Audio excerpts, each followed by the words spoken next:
প্রতিদিন সকালবেলায় বাচ্চাদের জন্য পুষ্টিকর কোন জিনিসটা বানিয়ে দেওয়া যাবে যেটা খেতেও ভালো হবে অথচ তেলও কম লাগবে, এটা কিন্তু আমাদের সব মায়েদেরই একটা বড় চিন্তা। নমস্কার বন্ধুরা, আমি সঞ্চারী আর আমার চ্যানেল কুকিংয়ে আপনাদের সকলকে স্বাগত। আজকে আপনাদের সাথে শেয়ার করছি সামান্য উপকরণ দিয়ে তৈরি একটা দারুণ স্বাদের টিফিন, যেটা খেতে খুব ভালো লাগে, বাচ্চা থেকে বড় সবার কিন্তু খুব ভালো লাগবে। এই টিফিনটা বানানোর জন্য নিতে হবে সুজি। একটা মাঝারি মাপের এক বাটি মেপে নিয়েছি সুজি, আর সেই বাটিরই এক বাটি জল দিয়ে সুজিটাকে ভিজিয়ে রেখে দিচ্ছি 10 থেকে 12 মিনিটের জন্য। 10 থেকে 12 মিনিট বাদে দেখুন সুজিটা কিন্তু পুরোপুরি জলটাকে অ্যাবজর্ব করে নিয়েছে, নিয়ে বেশ নরমও হয়ে গেছে আর সুজিটা ফুলেও গেছে। এবার এর মধ্যে কয়েকটা বেসিক উপকরণ অ্যাড করছি। প্রথমে দিয়ে দিলাম ঘন কুচি করে কেটে রাখা একটা মাঝারি মাপের পেঁয়াজ, সাথে দিয়ে দিচ্ছি নিজের স্বাদ অনুযায়ী নুন, আর ঝালের জন্য আমি এখানে দিচ্ছি বেশ কিছুটা পরিমাণে গোলমরিচের গুঁড়ো। আপনারা চাইলে ঝাল লঙ্কার গুঁড়োও ব্যবহার করতে পারেন বা এমনি নর্মাল লঙ্কাকে কুচি করেও এখানে ব্যবহার করতে পারেন। এবার সুজির সাথে সবকটা উপকরণকে আগে ভালোভাবে মিশিয়ে নেব। সকালবেলার ব্যস্ততার মধ্যে কিন্তু খুব চটজলদি কোনো হাতের কাছে বানানোর মতো যদি রেসিপি আমাদের কাছে থাকে তাহলে কিন্তু আমাদের সবারই সুবিধা হয়। এই রেসিপিটা কিন্তু ঠিক সেই রকম, খুব কম উপকরণ দিয়ে কিন্তু ঝটপট বানিয়ে ফেলা যায়। আশা করি রেসিপিটা আপনাদের ভালো লাগবে, আর ভালো লাগলে অনুরোধ করব আমার চ্যানেলকে সাবস্ক্রাইব করে পাশে থাকার জন্য। সব কিছুকে আগে ভালোভাবে মিশিয়ে নেওয়ার পরে এর মধ্যে অ্যাড করে দিচ্ছি 4 চামচ পরিমাণে বেসন। একটা মাঝারি মাপের এক বাটি সুজি নিয়েছিলাম, তার জন্য 4 চামচ বেসন কিন্তু একদম পারফেক্ট। এই রকমই মাপটা রাখবেন। এবার বেসন দিয়েও শুকনো অবস্থায় আগে ভালোভাবে সুজির সাথে মিশিয়ে নিচ্ছি, তারপরে এর মধ্যে অল্প একটু জলের ব্যবহার করব। এই যে ব্যাটারটা এখানে বানাচ্ছি সেটা কিন্তু খুব বেশি পাতলা হবে না, একটু ঘনর ওপরেই রাখতে হবে। সব কিছুকে আগে খুব ভালোভাবে মিশিয়ে নিলাম। প্রথমে এক বাটি জলের ব্যবহার করেছিলাম, এবার সেই বাটিরই হাফেরও একটুখানি কম জল এখানে দিচ্ছি। এমনিতেই সুজিটা বেশ নরম হয়ে আছে, আর এই শুকনো উপকরণগুলো দেওয়ার পরে হালকা অল্প একটু জল দিলে কিন্তু হয়ে যাবে। জলটা দেওয়ার পরে পুরোটা মিশিয়ে নিয়ে আপনাদের আমি দেখিয়ে দিচ্ছি ব্যাটারের ঘনত্বটা। ব্যাস, ব্যাটার তৈরি হয়ে গেল। এর মধ্যে না দিতে হবে বেকিং পাউডার, না দিতে হবে বেকিং সোডা, কিছু দেওয়ার দরকার নেই। 3 থেকে 4টি উপকরণে কিন্তু এই টিফিনটা আপনারা অনায়াসে বানিয়ে ফেলতে পারবেন। সমস্ত কিছুকে খুব ভালোভাবে মিশিয়ে নিয়েছি। এখন আমি আপনাদের একবার দেখিয়ে দিচ্ছি ব্যাটারের ঘনত্ব। দেখুন ব্যাটারটা বেশ কিন্তু ঘনর ওপরেই রয়েছে, খুব বেশি জল দিয়ে কিন্তু এটাকে পাতলা করবেন না। এবার গ্যাসের ওপরে একটা ননস্টিক প্যান আমি অলরেডি বসিয়ে দিয়ে এসেছি, তার মধ্যে দিয়ে দেব অল্প একটু পরিমাণে তেল। 3 থেকে 4 ড্রপ মতো তেল এখানে দিলাম, দিয়ে ভালো করে তেলটাকে চারিদিকে ব্রাশ করে দেব। আর এইটুকুনি তেলেই কিন্তু একটা ব্যাচ প্রথমে তৈরি হয়ে যাবে। এই যে টিফিনটা আমি শেয়ার করছি না, এটা বানানোর জন্য তেলের ব্যবহার প্রায় নেই বললেই চলে, খুবই কম তেলে বানিয়ে ফেলা যায়। সুতরাং বাচ্চাদের জন্য এটা কিন্তু একটা ভীষণ হেলদি অপশান। আপনারা চাইলে এখানে হাতে সময় থাকলে কিছু ভেজিটেবলসও অ্যাড করে দিতে পারেন। আমি শুধুমাত্র পেঁয়াজ এখানে দিয়েছি।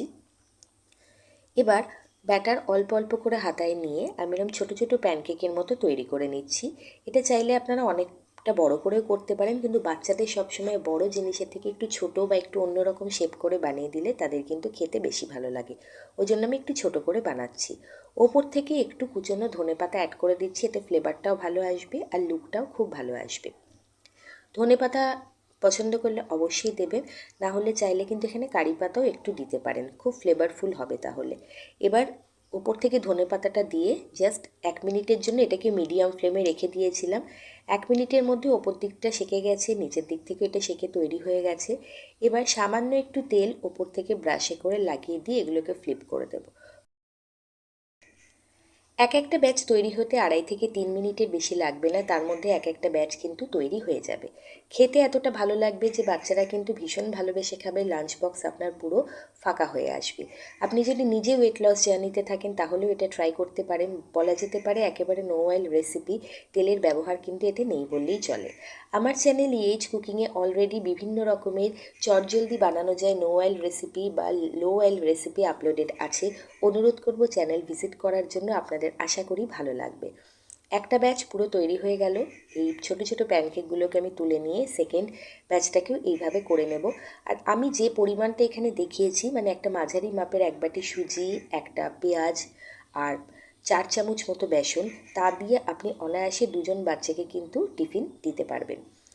এটা খেতে এতটাই ভালো হয়, শুধু মুখেও খেতে পারা যায়, আর যদি কিছু না থাকে তাহলে টমেটো সস দিয়ে সার্ভ করতে পারেন। আর সাথে যদি একটুখানি ধোসার মতো চাটনি বা সাম্বার ডাল বানিয়ে দিতে পারেন, তাহলে তো কোনো কথাই নেই। কিন্তু এগুলো এত ইনস্ট্যান্ট তৈরি হয়ে যায়, শুধু টমেটো দিয়ে বা টমেটো কেচাপ দিয়ে আপনাদের বাচ্চাদেরকে সার্ভ করতে পারবেন। সেকেন্ড ব্যাচটা আমি একইভাবে তৈরি করে নিচ্ছি।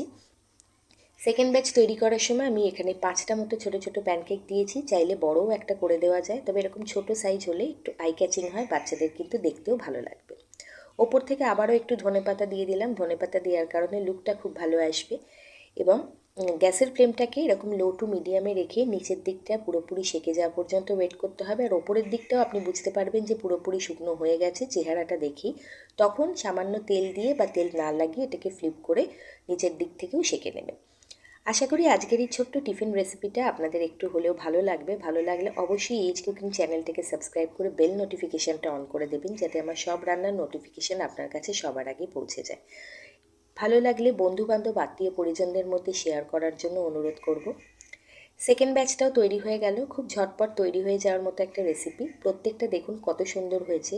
খুব নরম থাকে, অনেকক্ষণ পর্যন্ত নরম থাকে। এবং এই টিফিনটাকে না আপনারা যদি কোথাও জার্নি করছেন, লং জার্নিতে যাচ্ছেন, সেক্ষেত্রে আপনারা বাড়ি থেকে বানিয়ে নিয়ে যেতে পারেন। দীর্ঘ সময় পর্যন্ত কিন্তু খারাপ হয় না, নরম থাকে, খেতে খুব ভালো হয়।